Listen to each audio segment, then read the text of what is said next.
مسیح یسوع میں آپ سبوں کی سلامتی ہو۔ ہمارے لیے آج کی تلاوت کلام مقدس میں سے ہم پڑھیں گے دوسرا سلاطین، اس کا 7واں باب اور اس کی 3 اور 4 آیت پڑھیں گے کلام مقدس میں سے۔ سلاطین کی کتاب ہے دوسرا سلاطین، اس کا 7واں باب اور اس کی 3 اور 4 آیت مقدسہ۔ کلام خدا میں یوں لکھا ہے، اور اس جگہ جہاں سے پھاٹک میں داخل ہوتے تھے 4 کوڑی تھے۔ انہوں نے ایک دوسرے سے کہا، ہم یہاں بیٹھے بیٹھے کیوں مریں؟ اگر ہم کہیں کہ شہر کے اندر جائیں گے تو شہر میں کال ہے اور ہم وہاں مر جائیں گے، اور اگر یہیں بیٹھے رہے تو بھی مریں گے۔ سو آؤ ہم آرامی لشکر میں جائیں، اگر وہ ہم کو جیتا چھوڑیں تو ہم جیتے رہیں گے، اور اگر وہ ہم کو مار ڈالیں تو ہم کو مرنا ہی تو ہے۔ کلام مقدس کے پڑھے اور سنے جانے پر خداوند کی خاص برکت ہو۔ میرے جو 4 کوڑی جو ہے وہ ایک اہم فیصلہ کرتے ہیں، اور جس طرح کلام کے اندر لکھا ہے کہ انہوں نے آپس میں کہا کہ ہم یہاں بیٹھے بیٹھے کیوں مرے۔ 4 کوڑی ہیں، اور کوڑی جو ہے، کوڑ ایک ایسی بیماری ہے جس کی وجہ سے کوڑی شخص جو ہے وہ شہر کے اندر داخل نہیں ہو سکتا۔ یسوع مسیح کے وقت میں بھی بہت سارے کوڑی تھے جنہیں یہ الاؤ نہیں تھا کہ وہ معاشرے کے اندر، شہر کے اندر یا کسی ایسی جگہ پر جائیں جہاں پر لوگ موجود ہیں، جہاں پر لوگ ہوں، اور وہاں پر ان کا داخلہ جو ہے وہ ممنوع ہے، وہ اس جگہ پر نہیں جا سکتے۔ لیکن یہ 4 کوڑی جو ہے وہ انتہائی ایک اہم فیصلہ کرتے ہیں، اور جو فیصلہ کرتے ہیں وہ یہ کرتے ہیں کہ ہم یہاں بیٹھے بیٹھے کیوں مرے۔ اور یہاں بیٹھنے سے ان کی مراد یہ ہے کہ شہر کے اندر کال ہے، شہر کے اندر جاتے ہیں تو لوگ ہمیں ہلاک کر دیں گے، کیونکہ آرامی لشکر جو ہے وہ بنی اسرائیل کو ختم کرنے کے لیے، ان کو تباہ کرنے کے لیے جو ہے وہ شہر کے باہر ڈیرے لگائے ہوئے ہیں۔ اب باہر بھی موت ہے اور اندر بھی موت ہے، اور محاصرہ اس لیے کیا جاتا ہے، مخالفین آ کر اس لیے محاصرہ کرتے ہیں تاکہ لوگوں کو ملہوب کر سکے، اور جب تک وہ لوگ اندر ہیں وہ محفوظ ہیں، لیکن جب وہ باہر نکلیں گے یا دروازے کھول دیے جائیں گے تو وہ سب ہلاک ہو جائیں گے۔ اور اب ان کے لیے یہ انتہائی مشکل ہوتا جا رہا ہے، کیونکہ باہر بیٹھی فوجیں جو ہیں یا تو وہ ڈائریکٹلی ان سے لڑیں گی یا پھر بیٹھ کر محاصرہ کریں گی، اور جو اندر لوگ ہیں جب تک ان کے پاس خوراک ہے، جب تک ان کے پاس پانی ہے، جب تک ان کے پاس روٹی ہے تو وہاں پر وہ کامیاب رہیں گے، لیکن جب ان کے پاس کچھ نہیں بچے گا تو پھر یا تو وہ دروازے کھول دیں گے، اپنا سفید جھنڈا لہرائیں گے کہ ہم آپ کی رعایا ہیں، آپ ہم پر سلطنت کریں، تو یا پھر جو ہے وہ اپنے آپ کو ختم کر لیں۔ اب 2 ہی صورتیں ہیں جس میں وہ بچ سکتے تھے، لیکن یہاں پر 4 کوڑی جو ہے وہ ایک فیصلہ کرتے ہیں، کیونکہ خدا کے بندہ الیشا نے کہا تھا کہ تم خداوند کی بات سنو۔ خداوند یوں فرماتا ہے، کل اسی وقت کے قریب سامریہ کے پھاٹک پر ایک مسکال میں 1 پیمانہ میدا اور 1 ہی مسکال میں 2 پیمانے جو بکے گا۔ اب شہر کے اندر کال ہے، بھوک ہے، لوگ جو ہے وہ بچوں کو کھانے پر مجبور ہیں، اور بادشاہ یہ باتیں سن کر جو ہے وہ بڑا پریشان ہوتا ہے، کیونکہ 2 عورتیں جو ہے وہ کہتی ہے کہ اس نے کہا تھا کہ آج میرا بیٹا کھا لیتے ہیں، کل تیرا کھا لیں گے۔ تو بادشاہ تک یہ جب بات پہنچتی ہے، بادشاہ جب بات سنتا ہے تو وہ پریشان ہو کر جو ہے خدا سے دعا کرتا ہے، اور مرد خدا جو ہے الیشا جو ہے وہ بھی اس جگہ پر موجود ہے۔ آپ دیکھیں کہ خدا کا بندہ وہ بھی اسی جگہ پر ہے، لیکن اس نے جو کلام کیا ہے وہ انتہائی اہم ہے۔ کلام کا سننا یا پڑھنا یا اس پر عمل کرنا، یہ 3 الگ الگ باتیں ہیں۔ کیا ہم اس کو سنتے ہیں، یا اگر ہم سنتے ہیں تو کیا اس پر عمل بھی کرتے ہیں؟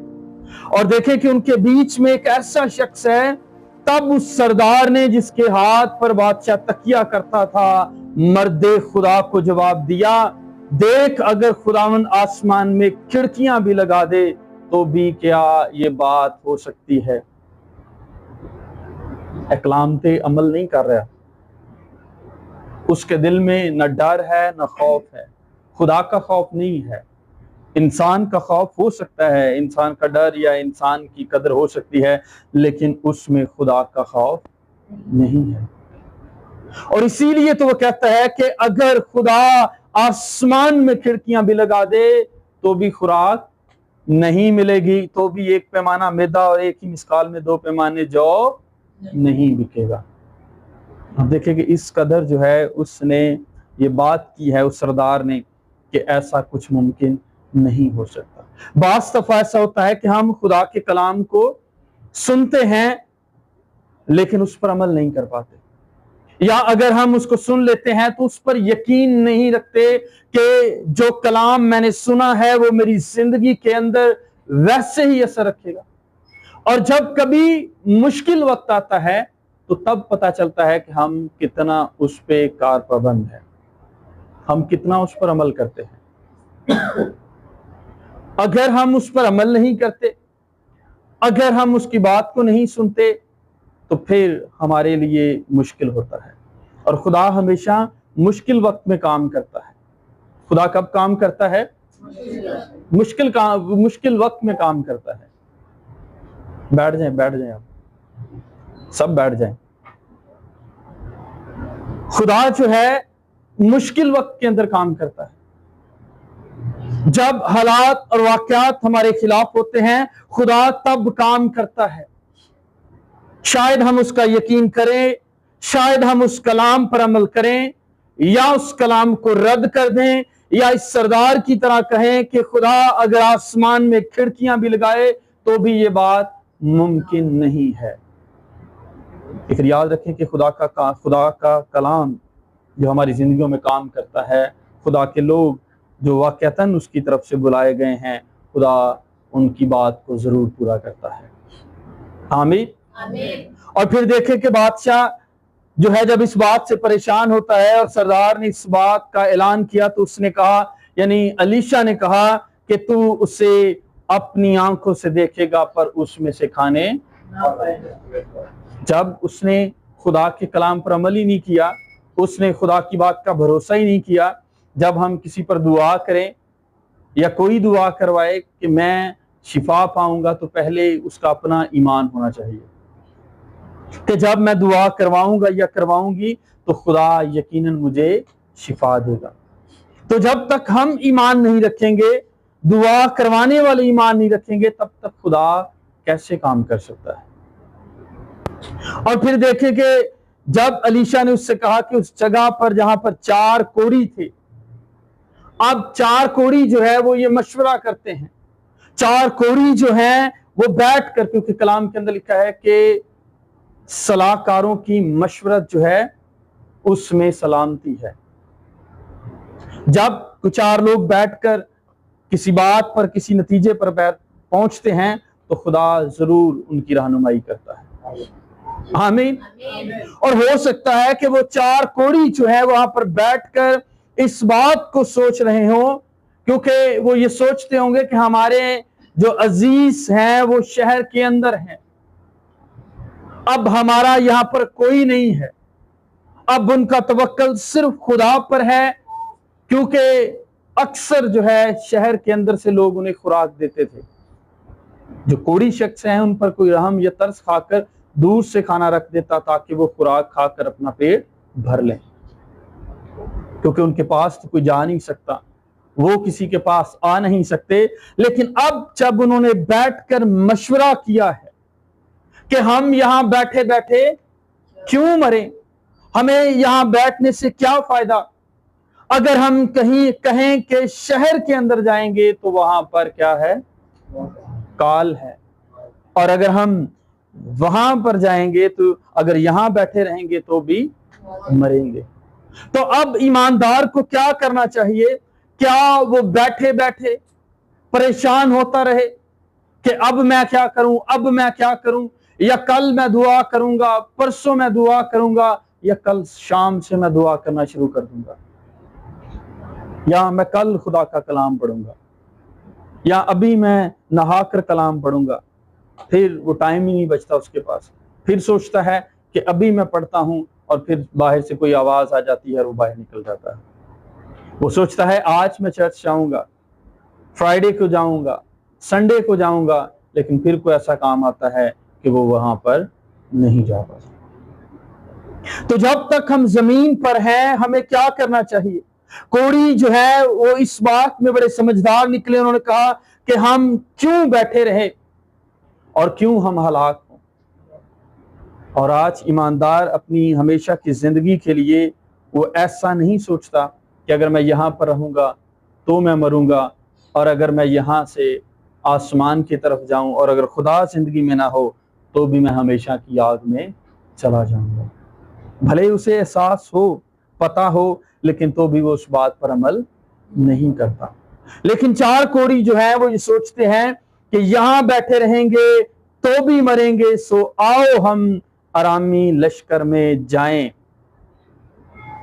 اگر وہ ہم کو جیتا چھوڑ دیں تو یہ تو بہت ہی اچھا ہے، اور اگر وہ ہم کو مار ڈالیں تو پھر بھی تو ایماندار کے لیے موت جو ہے وہ کچھ معنی نہیں رکھتی۔ اس لیے پالوس کہتا ہے کہ مرنا میرے لیے اور جینا میرے لیے۔ تو اب اس کے لیے مرنا یا جینا جو ہے وہ دونوں خدا کے لیے ہے، اور جب ہم خدا پر بھروسہ رکھ کر نکلتے ہیں کہ خدا میں اپنی زندگی کو تیرے حوالے کرتا ہوں یا کرتی ہوں، تو خدا خود ہمارے لیے راہ پیدا کرتا ہے۔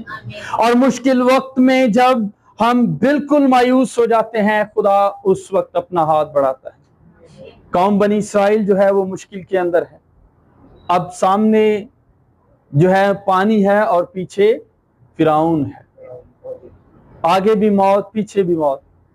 اب موسیٰ سوچتا ہے کیا کریں، لیکن خدا اس سے کہتا ہے کہ تو اپنی لاٹھی، اب یہ ان کے لیے ایک بڑا مشکل وقت تھا، ڈیسائیڈ کر پانا مشکل تھا کہ ہم کس طرف جائیں۔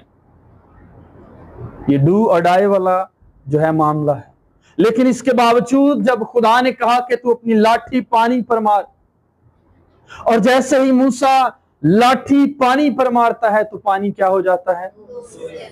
آمین۔ ایک ایسی دیواریں ہیں جو پانی کی دیواریں بن گئی ہیں، آمین، پانی کی دیواریں بن گئی ہیں۔ آپ نے اینٹوں کی، کنکریٹ کی، شیشے کی، کوئی اور دیوار دیکھی ہوگی، لیکن بنی اسرائیل کے لیے خدا نے پانی کی دیواریں بنا دی، آمین۔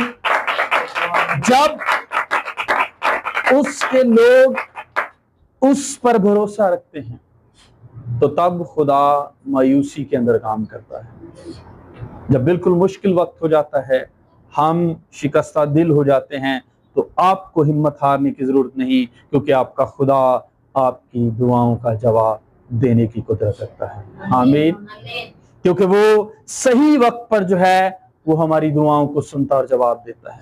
بیوہ کے گھر میں صرف ایک ہی وقت کی روٹی ہے، مشکل وقت ہے، کال ہے، قحط ہے، لیکن اس کے باوجود ایمان کس پر ہے؟ خدا کے کلام پر ہے، کہ جو بات خدا کے خادم نے کہی ہے، جو بات خدا کے بندہ نے کہی ہے، وہ ضرور پوری ہوگی۔ اور اس لیے تو وہ نہیں ڈرتی، اس لیے تو کہتی ہے کہ ایک ہی روٹی ہے، میں اور میرا بیٹا کھائیں گے اور مر جائیں گے، لیکن مرد دعا، مرد خدا کہتا ہے کہ تو وہ روٹی لا کر، اور جیسے ہی وہ اس کو دی جاتی ہے، روٹی دی جاتی ہے، تو کہتا ہے کہ نہ اس گھر میں کس چیز کی کمی ہوگی؟ نہ اس گھر وچوں فروٹ مکنا ہے، تے نہ اس گھر وچوں کی مکنا ہے، نہ تیل اور نہ روٹی کی کمی ہوگی، تے باقی لوگ کی پائے سارے بھوکے رہن، لیکن اس گھر میں خوراک ضرور ہوگی۔